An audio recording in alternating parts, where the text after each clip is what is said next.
M के times news में आपका स्वागत है। मैं हूं एम के आजाद।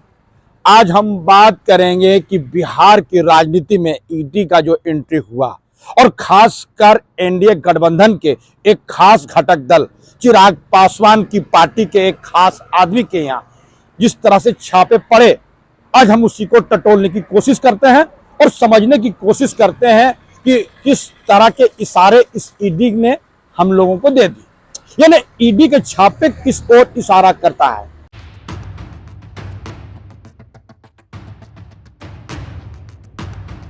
कहा जाता है कि राजनीति में कोई बात बिल्कुल ऐसी नहीं होती है जिसके मायने नहीं होती, और सोशल मीडिया हो चाहे तमाम तरह के मीडिया हो, यही बात को निकालने के लिए पूरी तरह से मुस्तैद नजर आती है। तो आप अंत तक हमारे वीडियो में बने रहेंगे तो आप देख सकेंगे कि इसके मायने क्या है। जी हां, चिराग पासवान के खासम खास उल्लास पांडे के यहां जब छापे पड़े ईडी का, राजनीति पर नजर रखने वाले इस बात को आसानी से देखते हैं कि इसकी लंबी लकीरें खींचने की कोशिश हुई और एक पंथ कई काज देने की कोशिश हुई। तो क्या सिर्फ चिराग पासवान के खास आदमी के पास जो ईडी के छापे पड़े वो सिर्फ चिराग पासवान को डराने के लिए था, या नीतीश कुमार को भी कोई मैसेज देने का काम किया जा रहा था? क्या सिर्फ नीतीश कुमार को ही साधने की कोशिश हुई कि इस ईडी के बहाने एकनाथ शिंदे को भी सहेजने की कोशिश हुई? क्या इस मामले को लेकर चंद्रबाबू नायडू को भी कोई मैसेज देने की कोशिश की? और राजनीति पर नजर रखने वाले तमाम चीजों को टटोलते हुए नजर आते हैं। जी हां, चिराग पासवान के खासम खास उल्लास पांडे कोई मामूली व्यक्ति तो बिल्कुल नहीं है। बिजनेसमैन के साथ साथ वो पूर्व में संसदीय बोर्ड के अध्यक्ष रहे हैं और वो की पार्टी सुनील पांडे का भाई है और वर्तमान में उनके भतीजे एमएलए का चुनाव लड़े। बड़े दिलचस्प नजारे हैं, कोई छोटी मोटी चीज तो बिल्कुल नहीं है। और चिराग पासवान को आर्थिक मदद पहुंचाने में सबसे बड़ी भूमिका उल्लास पांडे का जरूर होता है। ये सारी बातें और राजनीतिक गलियारों पर चर्चा का विषय बना हुआ रहता है। राजनीतिक पार्टी में बिना फाइनेंसर का कौन सा काम कर लीजिएगा? चुनाव तो लंबी लंबी बातें करने वाले, लंबे लंबे पोस्टर, बैनर और चुनाव प्रचार क्या क्या करवा रही है वर्तमान के राजनीति में नजर रखने वाले आसानी से देख सकते हैं और दर्शक भी आसानी से समझते हैं कि अभी चुनाव के मायने क्या है। कमजोर लोग तो चुनाव बिल्कुल नहीं लड़ सकता। चलिए अब मुद्दे पर लौट आइए। तो चिराग पासवान के खासम खास उल्लास पांडे को भी टटोल लीजिए। मैंने पहले ही बता दिया कि उनकी राजनीतिक हैसियत क्या है, लेकिन कुछ ऐसे आयाम भी उसके साथ जुड़ते चले गए। ब्रह्मेश्वर मुखिया की जो हत्या हुई थी, उस हत्या में भी वो चार्जशीट थे, उल्लास पांडे का नाम चार्जशीट में आया था। उसके बाद चिराग पासवान ने कार्रवाई करते हुए उसको पार्टी से हटा दिया था। लेकिन क्या आसानी से कुछ भी होता हुआ दिखता है? सिर्फ यही नहीं, उल्लास पांडे दबंग राजनीति के भी एक परिचायक जरूर है। तो ब्रह्मेश्वर मुखिया के हत्याकांड में उनका नाम चार्जशीट में आ गया, तो किस तरह की राजनीति आसानी से समझा जा सकता है। तो उल्लास पांडे को समझ चुके हैं कि कैसे कैसे हैं, लेकिन चिराग पासवान के खासम खास को क्यों ईडी के छापे पड़ते चले गए, यानी चिराग पासवान के खासम के हैं ईडी के छापे के मायने क्या, आज उसी को टटोल लीजिए। तो चिराग पासवान के अतीत में होने वाली घटनाक्रम को भी टटोल लीजिए कि छापे मारने की आवश्यकता ईडी को क्यों हुई, यानी भारतीय जनता पार्टी के तमाम लोग क्यों चिराग पासवान के पीछे पड़ गए और ईडी के छापे क्यों हो गए, अतीत को टटोल लीजिए। याद कर लीजिए सुप्रीम कोर्ट के उस फैसले में आरक्षण होना चाहिए। उसी समय में चिराग पासवान की एक एंट्री हुई थी और चिराग पासवान ने कहा था कि आरक्षण की बात गलत नहीं है, और भारतीय जनता पार्टी इससे अतर ख्याल रखती है। यानी भारतीय जनता पार्टी से इतर सोच रखने की पहली शुरुआत तो चिराग पासवान ने उसी दिन कह दिया। हालांकि वो ये कहते हुए नजर आए कि मैं सुप्रीम कोर्ट के कुछ मामले को कहूंगा तो कंटेम्प्ट ऑफ कोर्ट हो जाएगा। अब देख लीजिए स्क्रीन पे कि उन्होंने उस वक्त में कहा क्या था।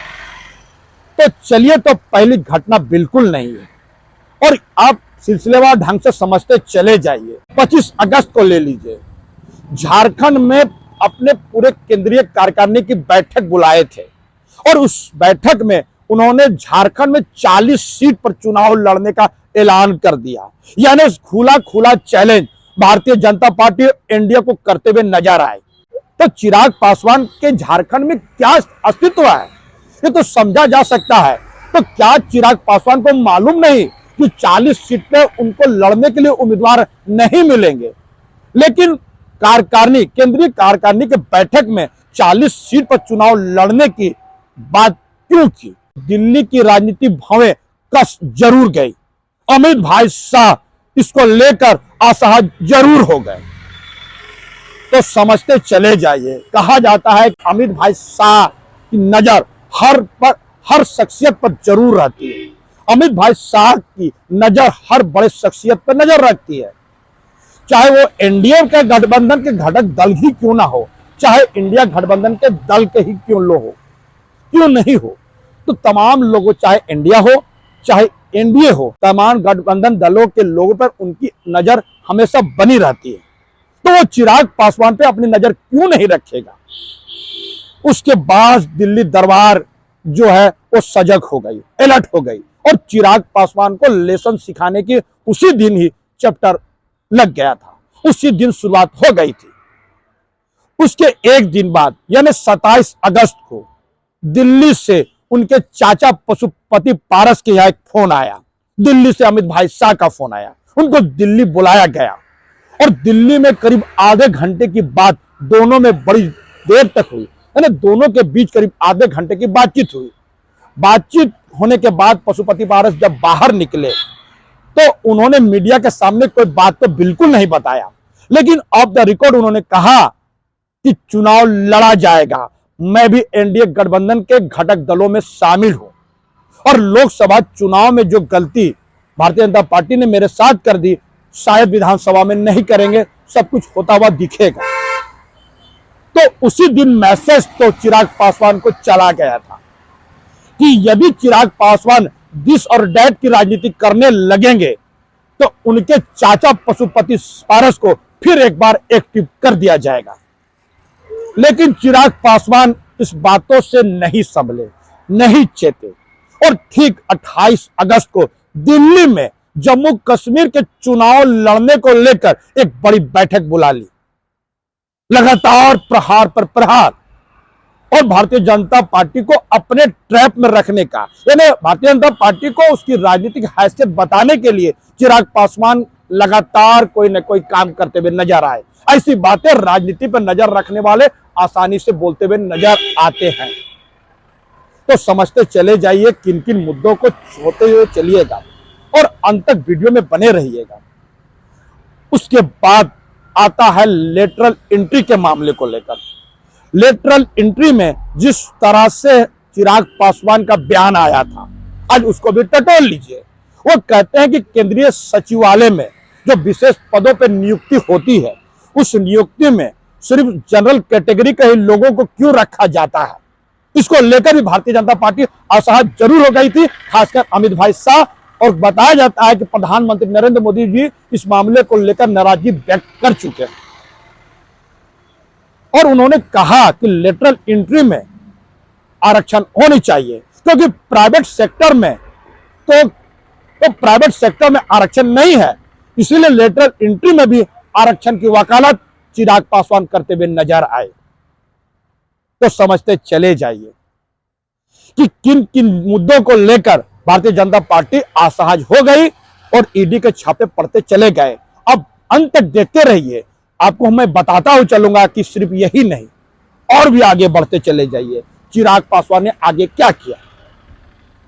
तो याद कर लीजिए वक्फ संशोधन बिल को लेकर, उसमें भी चिराग पासवान ने एक अलग राजनीति आलाप जरूर पैदा किया, एक नई राजनीति आलाप जरूर आलापा। तो समझते चले जाइए और भारतीय जनता पार्टी उससे भी असहज जरूर हो गई थी और उन्होंने इस मामले को जेपीएससी भेजने की वकालत कर दिया। यानी वक्फ संशोधन बिल जो बताया जाता कि भारतीय जनता पार्टी के लिए मास्टर स्ट्रोक होता, उसको भी जेपीएससी में भेजने के लिए चिराग पासवान ने वकालत जरूर कर दी। हालांकि नीतीश कुमार के पार्टी भी इसी बात को कहते हुए नजर आए लेकिन मैं बात कर रहा था श्री चिराग पासवान को लेकर कि ईडी के छापे पड़ने की आवश्यकता उनके खासम खास को क्यों हो गई थी, क्यों ईडी और सीबीआई के लोग इस मामले को लेकर पूरी तरह से भावे कस ली थी। तो जिस तरह आपने देखा कि सुप्रीम कोर्ट के बाद तमाम तरह की बातें लेटरल एंट्री को लेकर, और जिस तरह 25 अगस्त के उनको झारखंड में चुनाव लड़ने को लेकर, और जिस तरह से 28 अगस्त को जिस तरह से दिल्ली में जम्मू कश्मीर को लेकर चुनाव को लेकर तमाम चीजों को वो कहते हुए नजर आए, और जिस तरह वक्त संशोधन बिल को लेकर, यानी तमाम वो मुद्दे जिस मुद्दे को लेकर वो लगातार भारतीय जनता पार्टी को कटघरे में खड़ा कर रही थी, और इसी बात को लेकर तमाम तरह के कयास लगने लगा था कि चिराग पासवान को उसकी राजनीतिक हैसियत बता दिया। सिर्फ यहीं पर चिराग पासवान रुकते बिल्कुल नहीं है। जातीय जनगणना जो इस वक्त में इंडिया गठबंधन के लिए एक बड़ा तुरुप का पत्ता है, और लगातार वो भारतीय जनता पार्टी को जातीय जनगणना को लेकर घेरते हुए नजर आते हैं।